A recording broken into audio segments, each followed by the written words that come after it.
তুমি সুরজ না, কবে আইলা? আনা সুরজ, জি আমি সুরজ, বর্তমানে সৌদি সুরজ। দেশে কবে আসলে? দেখেই তো বুঝতে পারতেছেন যে আমরা যাত্রা পথে আছি, বাড়ি পর্যন্ত পৌঁছুনি। তো তোমার বাড়ি তো দক্ষিণ পাড়া, তুমি ধাই ধাই করে যাচ্ছ উত্তর পাড়া। শ্বশুর বাড়ি যাচ্ছে মনে হয় আগে। আমি শ্বশুর বাড়ি যাচ্ছি না নিজের বাড়ি যাচ্ছি সেটা জানি তো আপনার কোনো লাভ নেই।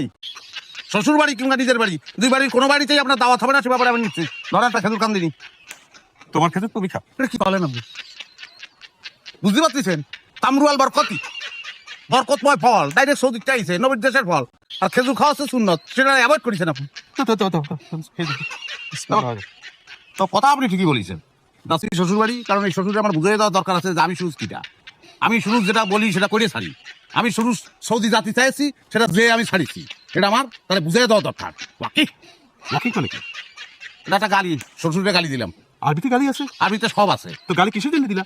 আরে সৌদি জাতি বাড়িনি বলে তো আমার শ্বশুর আমার বিয়ে করা বউর সঙ্গে সংসারটা করতে দেয়নি। সেটা তো কারণ আছে, তখন তো তোমার চাকরি বাকরি ছিল না। না সেই জন্যই তো তারা বুঝাই দেবো, আমি সুরুজ কেটা, তারা আপনি শিখতে পারেননি, বুঝাই দিতে হবে না।